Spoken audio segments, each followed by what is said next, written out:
Rumors are swirling around about a potential Xbox Series X price leak that paints it to be a very expensive machine. But are these rumors true, and where did they come from? Let's talk about it, shall we?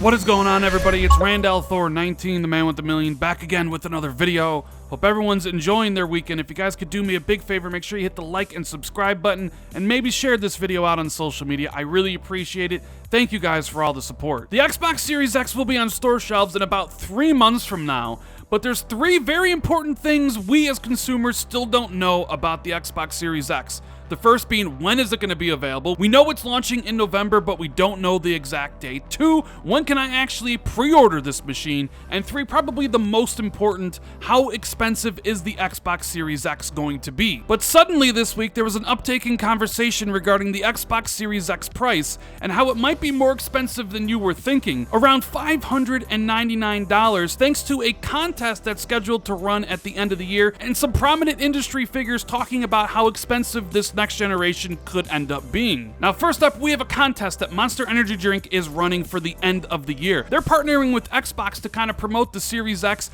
as well as Halo Infinite, and you can see here that Master Chief and Halo Infinite are a focal point of the marketing, but with that game getting delayed to next year, that has got to suck not only for both Xbox, but for Monster as well. So in this contest that Monster Energy Drink is running, they're going to be giving away a whole bunch of Xbox Series X consoles, and because of the fine print, people think they have figured out the exact price of the Xbox Series X. We're going to be taking a look at the fine print, and I'm going to have it linked below so you can check it out for yourself. It says that there are 200 first place prizes available to be awarded, and the first place prize winners will receive 1 copy of the Halo Infinite video game and 1 Xbox Series X console. The total ARV of all first place prizes is $119,998. Now, the rest of the statement is going to be very important, but we're not going to focus on it right now. You may have seen this image floating around online as justification for why the Xbox Series X could be $600, but does it check out? Well, not really. So what people were doing here to say that the Series X is $599 was taking the total prize value of $119,998 and dividing it by the 200 Xbox Series X consoles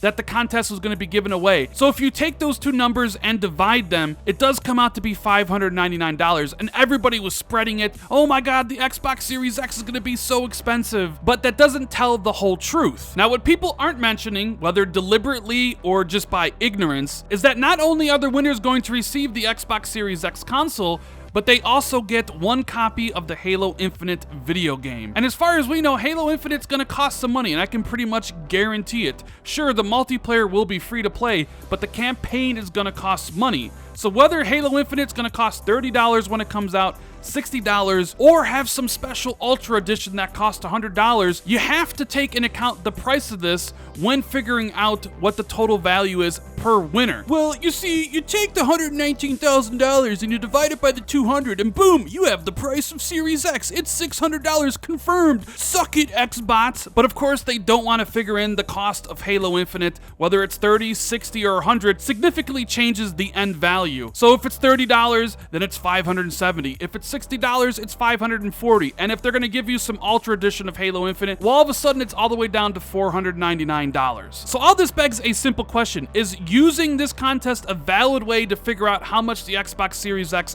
is going to cost when it releases this fall? And the simple answer to that is no. If you keep on reading the terms, it says the first prize and its manufacturer's suggested retail price have not been released to market at the time of print of these official rules. Any difference between stated value and actual value will not be awarded. So the manufacturer's suggested retail price is given by Microsoft to all these retailers, suggesting a price they should sell the console at. And Monster Energy Drink is saying right here, Microsoft hasn't given us their suggested retail price yet. We are basically kind of making this up on our own. And if there is any significant difference between the actual value of the console and the stated value within this contest, you won't get any extra money from us. So in a nutshell, Monster does not know the price of the Xbox Series X, because Microsoft haven't shared it with them. Now, this monster contest wasn't the only reason people were thinking the Series X was $599. Alana Pierce mentioned it as well on the Kinda Funny XCast, which I'm going to play a clip of here in just a second. Now, if you're an Xbox fan, you should be watching this podcast. I think it's awesome. I watch it every Saturday. Snowbike Mike is a great host that brings a ton of energy.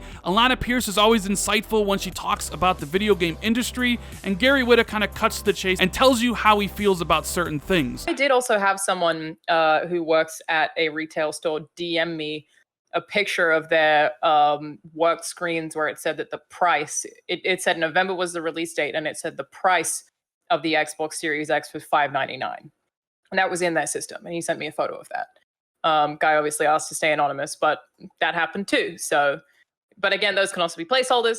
Now, I have no reason to doubt any of Alana's information. I truly believe she got sent a DM from somebody working retailer that saw the Xbox Series X in their system for $599. But like she says in the clip, maybe it's a placeholder price. We've seen placeholder prices pop up for the PlayStation 5 that said it was anywhere between $1,000, $700, $600, and people made videos about those and disregarded them in the same breath. Now, it could be true. The Xbox Series X could be $600, but I don't think retailers know the final price of the system yet. They wouldn't be included until Microsoft was ready to run their pre-order campaign, and with Microsoft essentially delaying the announcement of Xbox Lockhart, aka Series S, till September, they aren't going to be running pre-orders anytime soon, so I don't think Microsoft has shared that pricing information with any retailer yet. Now, I'm sure some people will run with the headline, oh, Alana said the system was going to be really expensive, but she clearly didn't. All that she said was that someone sent her a pic of the system at $599. It could be that price,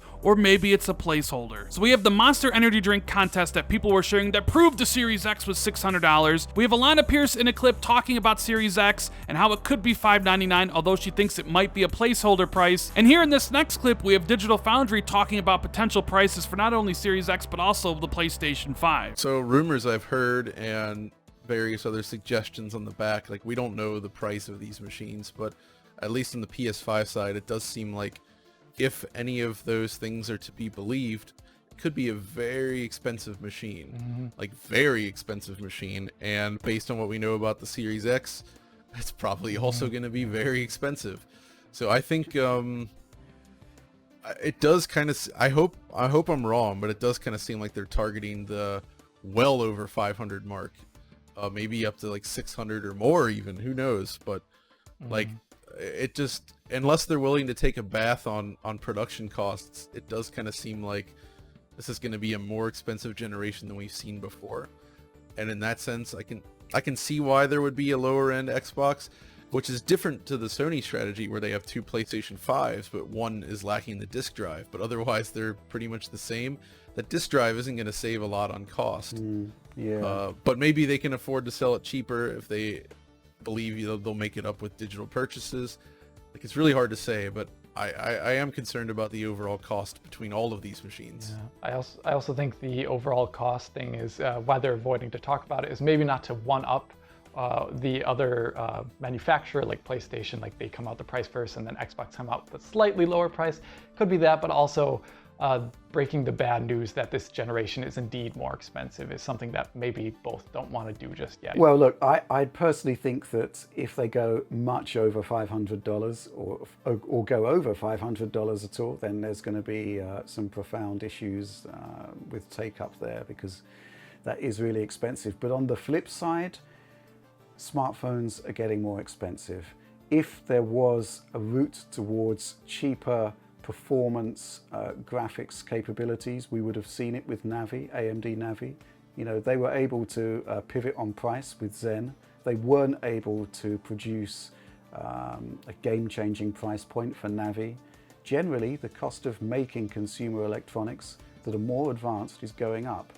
And I don't know, I just think this concept of not telling the user how much they're actually going to be paying for their machine and kind of leaving it right until the last minute, it's just going to make it really difficult to have that conversation with the user. I think it's a difficult one. I think. Now, when the Digital Foundry guys talk about tech, I listen because they're very knowledgeable on the subject, and I believe them when they say they've heard rumors from people in the industry, developers working on these consoles, that this generation could be really expensive. Maybe both the PS5 and Xbox Series X are $600. But personally, I don't really think so. I think $600 price points would really impact how many people pick up the PS5 as well as the Series X right from the get-go. I know Phil Spencer has talked about how they don't need to sell you Series X right away. If you want to pick it up, you can. It's not really important for them, but it's a little bit different for Sony. The reason you see so much speculation on prices because nobody knows yet, and we're in August. The systems come out in 3 months, so everybody's a little bit worried. You heard Alex say in the clip that maybe the reason Sony or Microsoft haven't told us the price yet is because it's really expensive, and they don't want to be the bad guy to say, hey, next generation starts at $600. Could the Xbox Series X launch at $599? Absolutely it could. There's always a possibility of that. But personally, I think Microsoft is smart enough to realize that $600 consoles in this economic climate would be a no-go. I think they've been targeting Xbox Series X for $500 when they started building it in 2016, and that is what I'm expecting this console to be priced at whenever Microsoft gives us the price next month. My personal prediction, as I've always said, Xbox Series X will be $499, Xbox Series S will be $299. Let me know what you think the price of Xbox Series X is going to be in the comments below, and as always, if you enjoyed this video, make sure you hit the like and subscribe button, share this out on social media, or tell a friend about the channel. Hit that notification bell if you always want to be notified right away whenever I drop a new video. If you want to take your support even further, hit that join button where you get access to channel badges and emotes for the Xbox 2 podcast. Thank you guys for taking the time out of your day to watch my videos. It really means the world to me, and I'll see everybody in the next video. Thank you guys.